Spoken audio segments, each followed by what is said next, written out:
Ya, halo pemirsa, salam sejahtera buat kita semua, salam sehat juga, apa kabar? Assalamualaikum warahmatullahi wabarakatuh. Waalaikumsalam warahmatullahi Ya, kembali kita dalam satu acara, ini lebih kita ngobrol di acara talk show Gerakan Pilah dan Olah Sampah dari Rumah yang digagas oleh pemerintah daerah Kabupaten Bantul. Nah, apa saja yang akan kita bahas di sini? Kalau kita berbicara mengenai kebijakan, ini di tahun 2025 ada kebijakan penting yang memang digagas oleh pemerintah Kabupaten Bantul, yaitu tentang pengolahan sampah. Jadi ada surat edaran Bupati, yang pertama adalah kewajiban pilah sampah dari rumah. Kemudian ada juga kewajiban mengolah sampah organik mandiri, terutama untuk para ASN, dan juga ini digunakan sebagai teladan. Nah, ini baru ada di Kabupaten Bantul kah atau di daerah lain sudah ada ya? Nanti akan kita tanya lebih lanjut lagi. Dan ini juga diperkuat dengan surat tindak lanjut DLH mengenai teknis pelaksanaannya di lapangan. Lalu, apa sebenarnya arti dari kebijakan ini? Kemudian apa sih dampaknya di saat masyarakat sudah bisa memilah dan mengolah dari rumah? Dan apa langkah nyata yang harus dilakukan oleh masyarakat? Kita akan bahas lebih lanjut di talk show hari ini. Hadir bersama kami, di samping saya persis beliau adalah Sekda Kabupaten Bantul, ada Bapak Agus Budi Raharjo, SKM MKes. Apa kabar Bapak? Alhamdulillah sehat. Terima kasih sudah bergabung bersama. Iya, sama-sama terima kasih Mbak Vira juga sudah sampai sini. Yes, kita akan berbicara mengenai sampah Pak, tapi harus ada beliaunya yang juga menjadi koordinator gitu ya terkait dengan pengolahan sampah ini. Ada Kepala Dinas Lingkungan Hidup Kabupaten Bantul, ada Bapak Bambang Purwadi Nugroho SHMH. Apa kabar Bapak? Sehat selalu. Terima kasih juga sudah bergabung bersama dengan kami hari ini. Dan satu lagi, ini kesempatan langka. Kebetulan beliau pas datang ke daerah istimewa Yogyakarta, kebetulan juga di Kabupaten Bantul, hadir bersama kami beliau dari staf Kementerian Lingkungan Hidup Republik Indonesia, ada Bapak Hasan Nurdin SSI MSI, yang nantinya akan memberikan perspektif nasional dengan dukungan pusat terhadap gerakan ini. Apa kabar Pak Hasan? Alhamdulillah sehat Mbak Vira. Matur nuwun sudah bergabung bersama dengan kami. Terima kasih sudah diundang ke sini. Lanjut dan langsung saja, saya penasaran sama kebijakan yang berbeda ini, karena ini sudah beredar SE-nya gitu ya, sudah dijalankan juga di masyarakat, banyak pro kontra, banyak kendala juga, tapi saya pengen tahu inti dari pengelolaan sampah di Kabupaten Bantul ini kan sekarang berbeda, berdasarkan dengan surat edaran yang ada. Pak Sekda, apa sih sebenarnya inti dari perbedaan itu dan apa arti dari kebijakan yang sudah dibuat ini? Sebetulnya tidak berbeda, tetapi penajaman. Oke. Kita tahu bahwa timbulan sampah per hari itu sangat besar. Ya. Bantul saja yang cuma penduduk tidak sampai 1 juta, produksi sampahnya bisa sampai 450 ton per hari. Ya. Besar. Oke. Dengan demikian tidak heran kalau kemudian kita pernah mengalami darurat sampah. Ya. Karena tempat pengolahan sampah yang ada tidak mampu untuk menampung dan mengolah sampah kita. Sehingga harus ada strategi baru. Ya.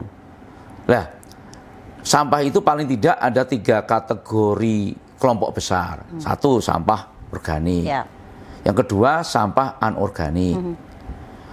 Plastik, kaca, beling, dan seterusnya. Terus kemudian residu. Sampah anorganik itu relatif masih bisa punya nilai ekonomi. Dan residu tentu tidak punya nilai ekonomi. Organik sebetulnya bisa saja punya nilai ekonomi kalau kita kelola. Cuma kalau itu bercampur semua, tanpa dipilah, yang semuanya menjadi tidak punya nilai ekonomi. Nah, makanya pertama harus dipilah. Supaya yang masih punya nilai ekonomi itu memang kita kembalikan kepada ekonomi rumah tangga kita. Kemudian yang organik itu penyumbang tonase yang paling besar di dalam komponen sampah. Sebenarnya itu bisa dikelola secara mandiri di rumah tangga. Dan kalau tidak dikelola mandiri, tidak dipilah, pasti itu membebani tonase. Yang kita harus bayar tipping fee. Kemudian yang kedua, kita sudah tidak punya ruang untuk pengolahan sampah yang besar. Sehingga itu harus ada SE ini. Iya, makanya harus dipilah. Dan supaya pilahan itu bisa jalan, ya ada kebijakan. Betul. ASN menjadi role modelnya. Nah, ASN itu harus jadi role model. Karena ASN itu tidak hanya di kantor. Dia jabatan ASN itu harus melekat, mau di kantor, mau di rumah, mau di RT, mau di lapangan, mau di mana dia tetap ASN. Makanya Kabupaten Bantul ASN harus jadi contoh. ASN harus memilah sampah yang pertama. Yang kedua, ASN harus mengolah sampah organiknya. Makanya kemarin kita juga ambil kebijakan baru yang kita angkut sampah untuk diolah ke TPST hanya sampah anorganik Dan residu. dan residu. Oke. Sampah organik harus selesai di rumah tangga. Baik, saya mau ke Pak Bambang sekarang. Pak, kenapa sampah organiknya nggak boleh diambil? Ini sudah banyak masyarakat yang komplain. Saya nggak bisa ngolah sampah organik nih. Kenapa nggak diambil? Nah, ini monggo penjelasannya ke masyarakat terus Bundi, Pak. Baik, jadi kenapa sampah organik itu tidak diambil? Sebenarnya masalah sampah itu bisa memberdayakan masyarakat, karena sampah itu tanggung jawab bersama. Nah, dengan kondisi yang sekarang, organik itu ternyata bisa selesai di rumah. Kalau punya kemampuan, kemauan, dan dia sanggup melakukan pemilahan. Problemnya adalah budaya ini kita sudah hampir 35 tahun tidak melakukan pilah. Makanya ini esensi penting dari surat edaran yang ada di Bantul ini. Nah, mudah-mudahan ini menjadi solusi. Kenapa? Karena organik kita tuh angka persentase bisa mencapai 60% dari semua total sampah. jenis sampah kita. Sehingga kalau yang 60 ini selesai, tentunya beban alat pengolahan sampah kita seperti disampaikan Pak Seuda tadi akan sangat signifikan berkurang. Nah, sehingga masalah sampah tidak menjadi masalah masyarakat, tidak menjadi masalah lingkungan yang seperti saat ini kita hadapi. Oke, itu alasannya Iya. kenapa organiknya tidak diambil dan harus dikelola di rumah. Termasuk Pak Bambang, Pak Agus, ini juga ada jadwalnya, ada laporannya. Ya toh Pak, laras betul. Kalau nggak salah ada laporannya tuh Pak. Kita tidak boleh hanya ngomong. Oke. Saya sebagai komandan ASN di Bantul Iya. bisa dilihat di rumah saya. Kita mengolah sampah organik, kemudian memilah, kemudian mengolah sampah organik, kemudian di situ saya membuat tanaman pangan dan lain-lain. Jadi menanam apa yang dimakan? Ya, Makan memakan apa yang ditanam. Oke, ya nanti- di situ Vira boleh datang ke rumah saya, pohon apa saja, sayur apa saja yang di sana, hortikultura apa saja yang di sana, kemudian dari hasil Mengolah pengolahan sampah. organik itu jadi pupuk untuk tanaman-tanaman Luar saya. biasa. Perlu dicontoh ASN yang seperti ini. Nanti akan kita segera kembali setelah yang satu ini. Tetap bersama kami dalam talk show Gerakan Pilah dan Olah Sampah dari Rumah. Harus benar-benar dilakukan oleh masyarakat. Kenapa? Karena ASN-nya sudah mencontohkan sedemikian rupa. Kita kembali saat lagi.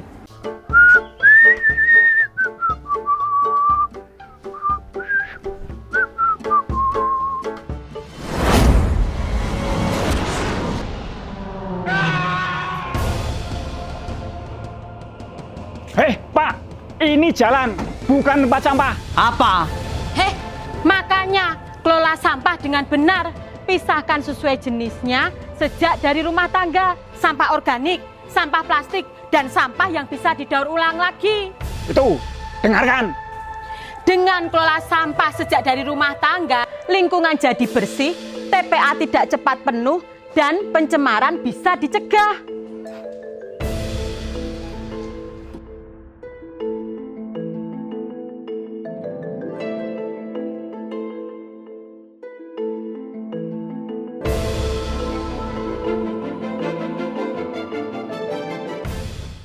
Ya, terima kasih Anda masih bersama kami. Kita masih berada di talk show Gerakan Pilah Olah Sampah dari Rumah di Kabupaten Bantul. Kita lanjutkan lagi, kalau tadi dari Pak Sekda sudah banyak berbicara, kemudian dari Pak Bambang selaku Kepala DLH juga sudah banyak memberikan informasi. Saya pengen tanya nih, dari Kementerian Lingkungan Hidup, Pak Hasan, apa yang dilakukan oleh pemerintah Kabupaten Bantul? Apakah sudah sejalan dengan apa yang menjadi kebijakan dari Kementerian Lingkungan Hidup? Baik, jadi apa yang dilakukan oleh Pemkab Bantul ini sejalan dengan arah kebijakan dari Kementerian Lingkungan Hidup. Jadi kami ada terkait pengurangan sampah di sumber. Yang kedua adalah pemilahan pengolahan sampah skala rumah tangga. Kemudian juga kita ada target capaian nasional terkait pengurangan sampah 30% di tahun 2025 ini. Kemudian juga sampah yang terkelola. Ini oleh Pak Menteri sudah direvisi menjadi 51,21%. Naik berapa persen tuh Pak? Lumayan banyak. Dan tahun 2029 ini insya Allah harus 100% Pak Sekda. Jadi emang sangat optimis terkait, mungkin nanti kita akan dibantu juga dengan teknologi P-Cell di sini, penempatan. Jadi emang ya walaupun mungkin 2029 hanya 4 tahun lagi, insya Allah Pak, kalau emang ini nanti mungkin sudah terlaksana, mudah-mudahan tereduksi. Dan juga KLH juga melihat bahwa Pemda itu sebagai motor utama, Pak, transisi menuju pengolahan sampah yang berbasis komunitas dan juga berkelanjutan. Oke, baik. Nah, kalau dari Kementerian Lingkungan Hidup sendiri menilai apa yang sudah dilakukan pemerintah Kabupaten Bantul menyelesaikan sampah dari sumber, apakah sudah ada di daerah lain? Bapak pernah menemukan nggak? Baik, saya juga sebenarnya karena unit kami kan sebenarnya tidak di pengolahan sampah, dan kami juga diskusi dengan teman-teman, kami juga ada forum diskusi bahwa saya benchmarking, Mbak Fira. Jadi kalau pemerintah daerah belum ada, Pak. Jadi luar biasa sebenarnya. Saya Apresiasi ya untuk Bantul ya. luar biasa. Jadi Pak Sekda, saya juga mencari informasi ke teman-teman. TPA yang melarang organik sudah ada banyak, termasuk yang TPA regional Sarimukti di Jawa Barat, kemudian Suwung di Bali. Tapi daerah yang mengeluarkan SE ataupun produk dari pemerintah daerah yang melarang terkait sampah organik dibuat ke TPA, ini baru di Bantul ini. Kalau terkait misalkan pemilahan dari sumber itu sudah banyak. Ya. Misalkan masyarakat secara mandiri mengelola menjadi kompos dan untuk yang organiknya, kemudian yang anorganiknya misalkan apakah itu yang bernilai ekonomis itu didaur ulang atau dijual, atau baru yang residu dikirim. Tapi yang terkait pelarangan ini baru di Bantul. Baru di sini ya. Betul. Wajib masyarakat mengolah di rumah. Luar biasa.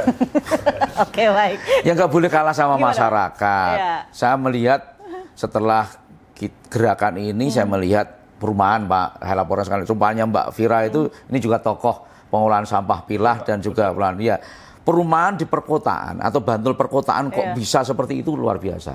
Satu lagi yang saya mau apresiasi di kesempatan ini adalah pesantren. Ya, Yang tadinya pesantren itu terkenal, susah, kumuh dan sebagainya. Salah satu contoh pesantren di Bantul, Al-Imdad, itu melakukan pilah sampah, pengolahan organik dan juga sampai dengan produksi hasil dari anorganik maupun organik, kompos maupun hasil. Dan itu milahnya tidak hanya 3 kelompok yang saya ngomong tadi, sampai 9 kaleng, Pak. Jadi besi sendiri, kaca sendiri, plastik sendiri, jenis ini macam-macam sampai 9, dan setiap kamar dari pondok santri itu harus membawa itu sampai milah 9 itu termasuk. Oke, baik. Itu banyak best practice yang sebetulnya bisa dicontoh. Nah, ini kalau mengenai best practice-nya yang ada di lapangan. Kalau nggak salah ada sistem teknis kuning, saya harus hijau, kuning, merah. Bapak, ini saya ke Pak Bambang dulu nih. Tujuannya apa sih sebenarnya punya sistem pembinaan teknis seperti ini, Pak? Ya, itu bentuk tindak lanjut teknis kita sesuai surat edaran. Itu memang harus dikendalikan karena ada kecenderungan masyarakat tidak langsung otomatis mampu milah. Itu ada klaster yang seperti itu.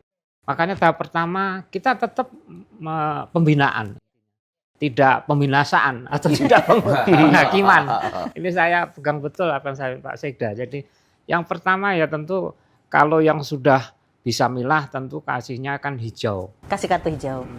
Kemudian kalau yang masih perlu belajar, masih tahap-tahap processing bisa kasih kartu kuning. Kemudian kalau yang sudah di tahap yang lebih sulit, tidak bisa bergerak, ya terpaksa kita kasih kartu merah. Berarti season berikutnya nggak bisa main ya, Pak ya? Ya, ini kartu merah. Bukan sepak bola nih. Iya, kayak sepak bola aja. Ya. Tetapi masyarakat tetap kami pendekatannya soft, ya. Jadi tetap kita upayanya itu menyelesaikan masalah dengan metode ini. Jadi jangan khawatir jurnal merah. Lah tentu masyarakat kita itu klasternya kan banyak. Ada yang masih bisa jugangan, silakan jugangan. Ada yang bisa dengan losida, ya oke lah. Ada yang dengan metode biopori, ya itu bagus. Apalagi ASN. Nah tentu klaster-klaster ini akan kita cermati. Makanya pelaporan itu nanti menjadi kata kunci juga bagi kita untuk mengendalikan sistem untuk pilah ini bisa berjalan baik. Artinya kalau dia dapat kartu merah, ini artinya harus ada edukasi lebih lanjut.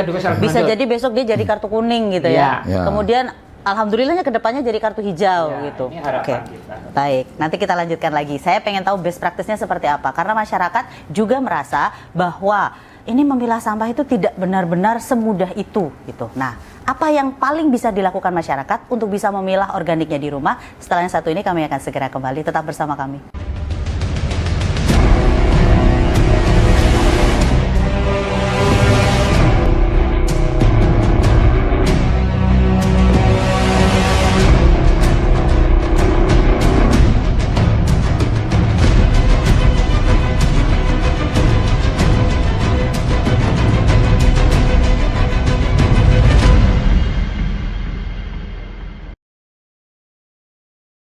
Ya, gerakan pilah dan olah sampah dari rumah di Kabupaten Bantul masih menjadi tema kita hari ini, dan tadi sudah ada beberapa penjelasan dari ketiga narasumber, dan yang saya pengen tahu lebih lengkap adalah apa best practice yang bisa dilakukan. Saya langsung ke Pak Bambang dulu. Sebagai masyarakat awam, Pak, kalau tadi ASN sudah ya, artinya ASN adalah role model.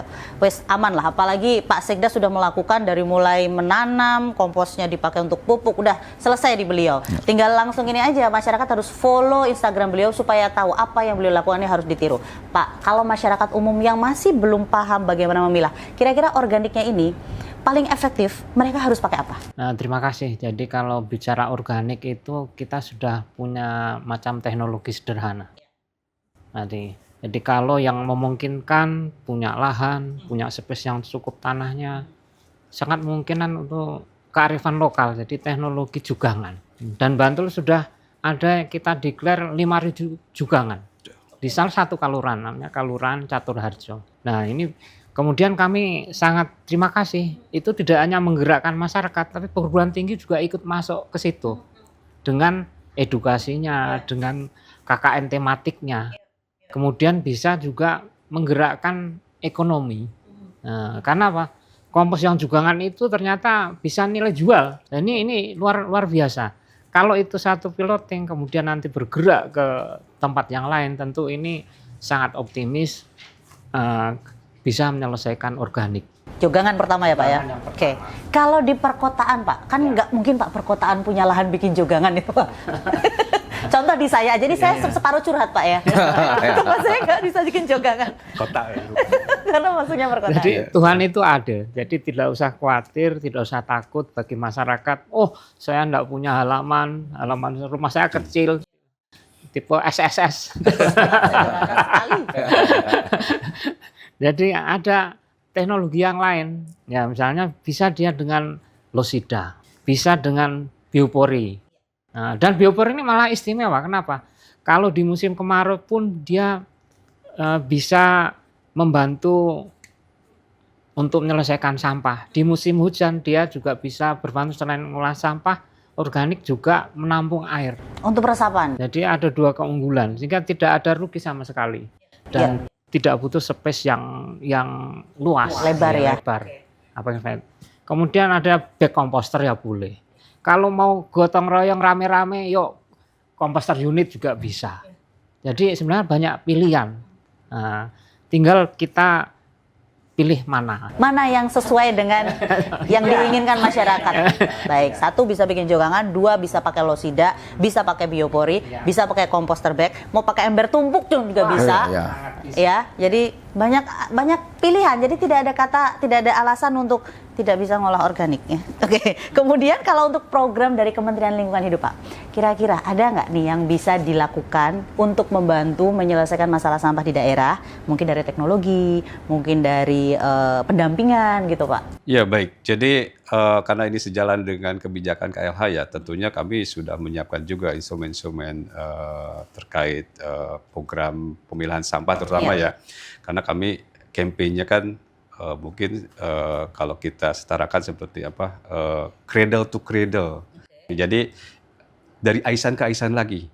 Ini sama, mau limbah, mau sampah. Jadi dari mana itu dihasilkan harus diselesaikan di tempat dihasilkan.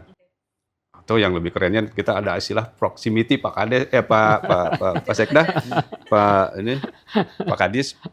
Proximity itu jadi kita lakukan di tempat yang paling dekat, seperti itu.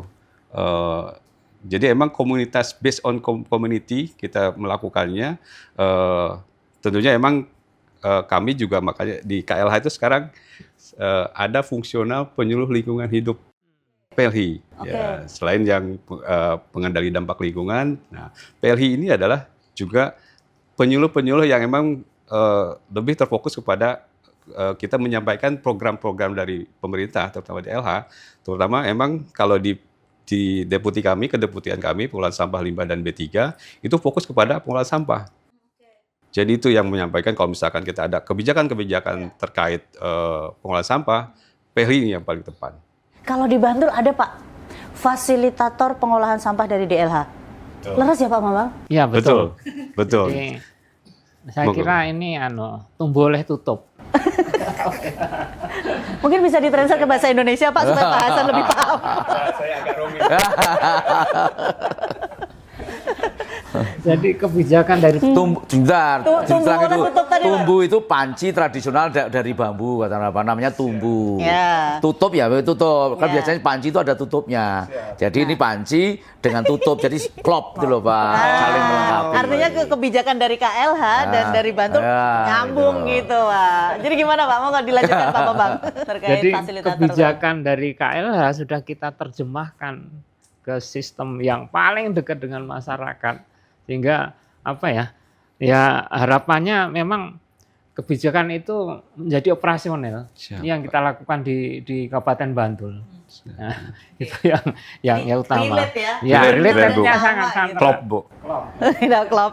Baik, Pak Sekda, apa Ya. sebenarnya pesan yang ingin disampaikan kepada masyarakat terkait dengan SE yang sudah beredar ini, memilah sampah dan mengolah dari rumah? Ya sebetulnya ini menyelesaikan permasalahan, tetapi esensi yang sesungguhnya kita harus ingat bahwa Iya. di dunia ini Tuhan itu menciptakan siklus Iya, yang selalu berputar, tidak ada hentinya. betul.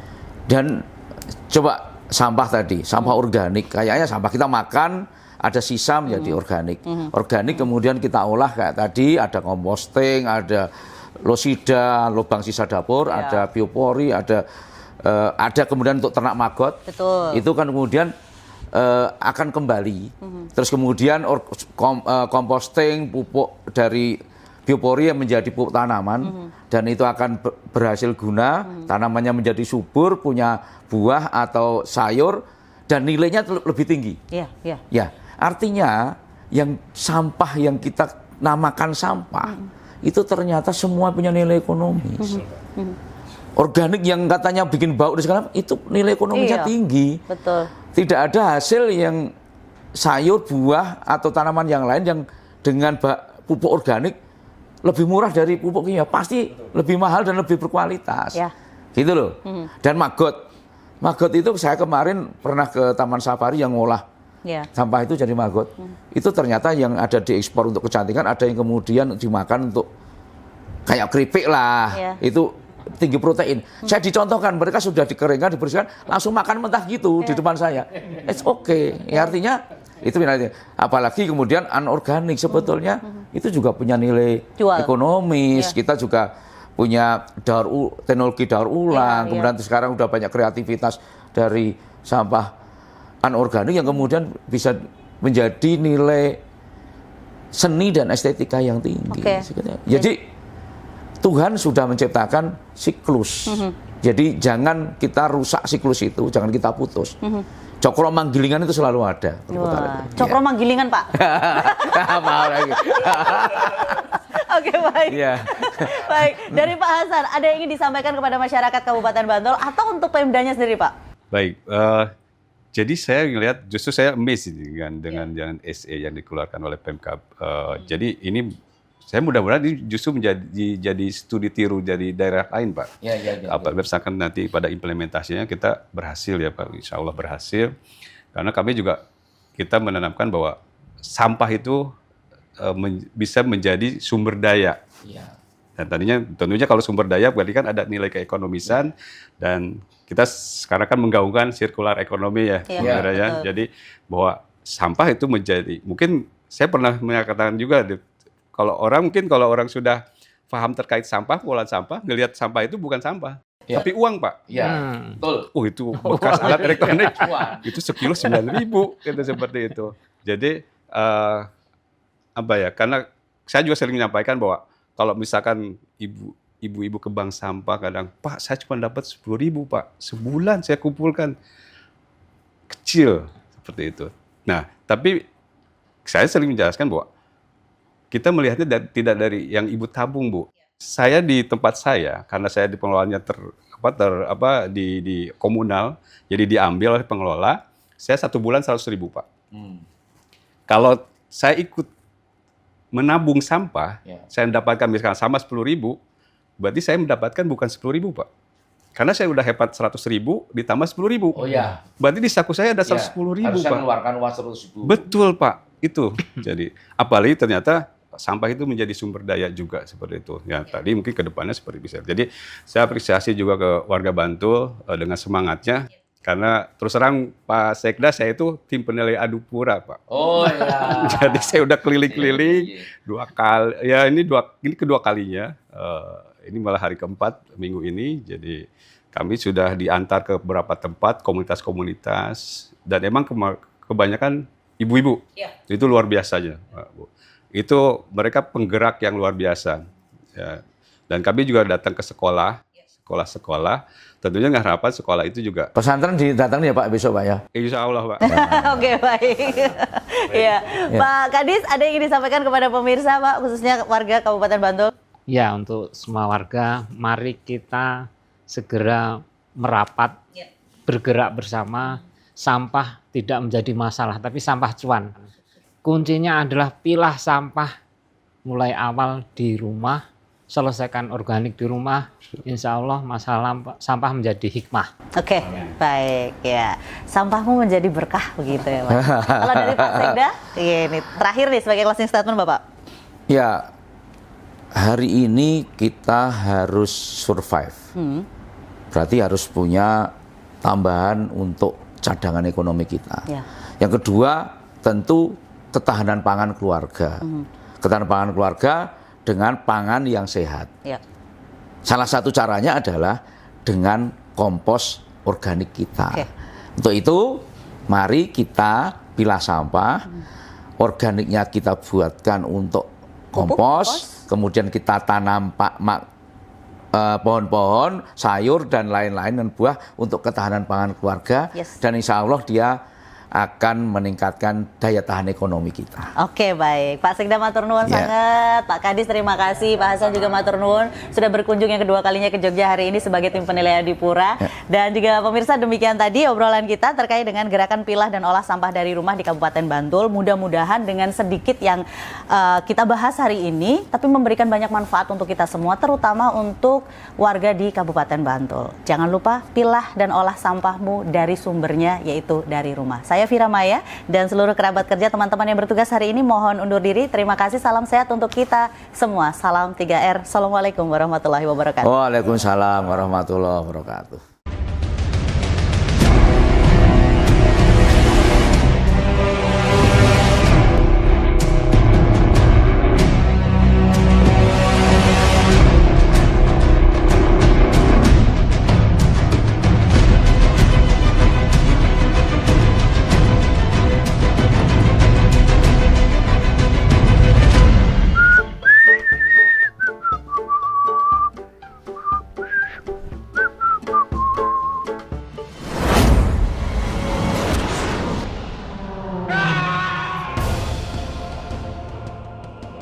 Hei, Pak, ini jalan, bukan tempat sampah. Apa? Heh, makanya kelola sampah dengan benar. Pisahkan sesuai jenisnya sejak dari rumah tangga, sampah organik, sampah plastik, dan sampah yang bisa didaur ulang lagi. Itu, dengarkan. Dengan kelola sampah sejak dari rumah tangga, lingkungan jadi bersih, TPA tidak cepat penuh, dan pencemaran bisa dicegah.